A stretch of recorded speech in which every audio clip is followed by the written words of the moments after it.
Welcome to another episode of Admiral Ocean. So many things have been going on here at Gulfport High, so we have a very packed show for you today.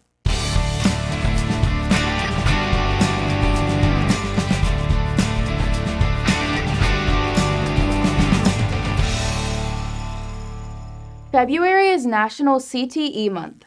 All month long, we want to bring attention to what career and technical education programs we have here at GHS, as well as showcase some of the amazing accomplishments these programs have achieved.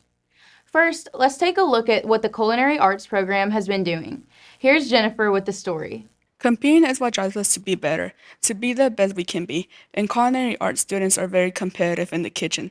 Recently, Ativa culinary students competed at the state junior chef competition. The GHS culinary team won the regional junior chef competition and advanced to the state competition, which was held in Jackson. The four-member team traveled to Hines Community College, where they were competing against three other culinary teams from around the state. We created on a schedule so everyone will know what they have to do, and we also practice like 20-ish times. Part of the challenge was to make a dish that met the National School Lunch Program guidelines. This means making a dish that is healthy while also delicious and creative. So we decided catfish tacos. It was a flour tortilla. In the bottom we had a sour cream and then the baked fish, and then we decided to make a cabbage slaw with mango sauce on top, and then finish it up, top it with lemon sour cream. The other challenge was to use ingredients that are produced right here in Mississippi. We needed something from like a Mississippi fresh local produce, so we decided to use catfish. And catfish came from Heartland, and basically what we're from, like most of the team was like Hispanic, so we decided like to switch like fish, like catfish from Mississippi, and like tortilla, make it like a Mexican dish. I feel like we really did good at everything because we practiced it several times, so we really knew what we were doing. It's only not like based on competition. It's just like it helps you better work in the kitchen and being able to work with better teammates, better communication, better teamwork, working as a one another. The team came in second place in the state. We couldn't be more proud of how they represented GHS and showed the entire state what an Admiral can do. One of the most powerful aspects of CTE programs is that learning isn't just restricted to the classroom. Career and technical education programs allow students to experience the real world and solve real-world problems. Barlow has a story about how a group of STEM students have been solving problems and learning how to take their knowledge beyond the walls of high school. The mission statement for the Gulfport School District states that our students are becoming productive members of society. Our students here at GHS are really embodying this philosophy time and time again. Students in our STEM Institute recently worked with others in the community to reach out and make the world just a little bit better. Students in our engineering, robotics, and construction collaborated with Chickasaw High School in Mobile to make 50 prosthetic limbs for people who are missing legs. Four of our amazing seniors, Jameer, Grayson, Cedric, and Reagan, along with teachers Mr. Kaiser, Mr. Huffman, and Mr. Puff, went down to Peru to deliver the limbs to some very needy people, changing their own lives as well as those who got the new limbs. It was great to see the kids actually use what they've learned in class and apply it out in the field. The kids learned how to do 3D modeling, 3D printing, and they prepared many of the parts that we used with the prosthetics for the people we visited in Peru. Because this is something that the students had never done before, this has actually been quite challenging. The most challenging part of making the limbs was assembling them. So we hadn't seen a fully assembled leg until we got to the trip, and there was a lot of confusion on just like how to build it. For them to actually see a project from beginning, from the drawing on the computer to actually a product that we put on a person's leg, just see how the kids, the students adapted to that challenge is very challenging. It's something new none of us had ever experienced. They did very well to meet that challenge. Building 50 prosthetic limbs isn't a one-person job. That we partner with 3 different schools to make because they don't have the same medical stuff that we have over here. While Grayson, Cedric, and Reagan are in robotics, Jameer is not. Jameer is in construction. Jameer found this project to be even more challenging for him. Like building the legs and like putting them on people is way different because they would just like usually they would just send them, like they weren't like worry about other people. Well, they would worry about not as much. When we got down there, put on legs, it was like a whole bunch of emotions at the same time, and just couldn't concentrate on one thing. The Peru trip was just more than a learning experience for these students. Mr. Huffman says that his biggest challenge was allowing himself to take a step back and allow these students to navigate on their own. My generation, a lot of us teachers look at these, you all as young adults, and think that we need to have everything planned out, including the results ahead of time. And we don't give you all the credit that you deserve. And those students sitting there at a table, never put a leg together before, and within an hour of just a little bit of guidance from me, was doing it all on their own, solving problems, putting legs together, having a good time doing it.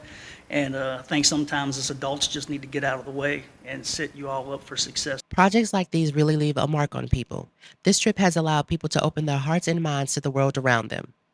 Emotions, just the pure, joy of seeing those people get those legs for the first time and get this ability back that they hadn't had for years. Actually being able to walk again when they haven't for, some of them 10 years is something that I never thought I'd see. So the best thing I got to witness was just the overwhelming joy that was in the room. We got to witness, families being reunited. We got to see people walking for the first time. It was incredible. After hearing about their experience and the impact it has had on them, it has really opened up my heart. And I'm so glad that the people outside of Gulfport get to witness what being an animal is all about. One of the best things about Gulfport High is the constant connection between the school and the community. We often see how the community plays a part in the functions here at GHS, but there are many ways that students here take part in giving back to the community as well. Life has a story about how some Gulfport Admirals are working with the community to make a real difference here on the Gulf Coast. On average, a baby will go through 10 to 12 diapers each day during their first month of life. That means a single baby may go through around 300 or so diapers in just that first month. Imagine how expensive this would be for a mother who already has trouble just paying their bills each month. Thankfully, the United Way of South Mississippi provides assistance. The United Way diaper drive is important for our school and the community because it gives everyone an opportunity to give diapers and help support the community. As a way to honor the passion of Dr. Martin Luther King Jr., the United Way holds an annual diaper drive in late January. Service organizations here at GHS saw this as a great program to become involved with. To me, the importance of this service project is that there's so many people in our community who don't have the funds to support young children or getting pregnant and stuff like that. So the Women's Resource Center is a great place to have all those necessities for kids. National Honor Society, Key Club, and Interact have taken up the cause and are collecting diapers and baby products for needy mothers. These organizations all take up diaper products throughout the month of February to help the United Way with this project. So we're collecting diapers, which is like the main thing that you need for newborn or few months old children. So that's the good thing about this project. Even if you're not in Key Club or another service organization, you can still contribute. So bring in diapers even if you're not in a service organization and help out the community. And this isn't just a project here at the high school. It's a community-wide effort. The Mississippi Aquarium, Coast Electric Power, and many other businesses are collecting as well. As with everything, the United Way of South Mississippi does all items collected with this will be used right here in our community. So they're basically just going to take all the diapers that we collect and put them into the Women's Resource Center on Cowan, and any woman who needs like support or any type of necessities can go there and get help for free. Last year, NHS here at Gulfport collected more diapers than any other businesses or organizations. Basically, we're just bringing in diapers. You can drop them off at the guidance counselor and then the two main offices, so the one by 9th grade and then the one in the main office. Knowing how Admirals are when it comes to helping others, I'm sure they will come through once again this year.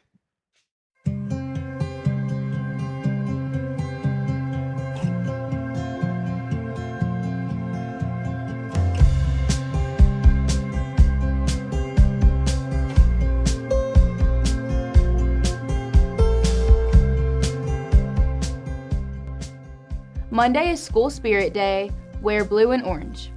Tuesday is 4th block brain break. Donuts will be served outside in the courtyard.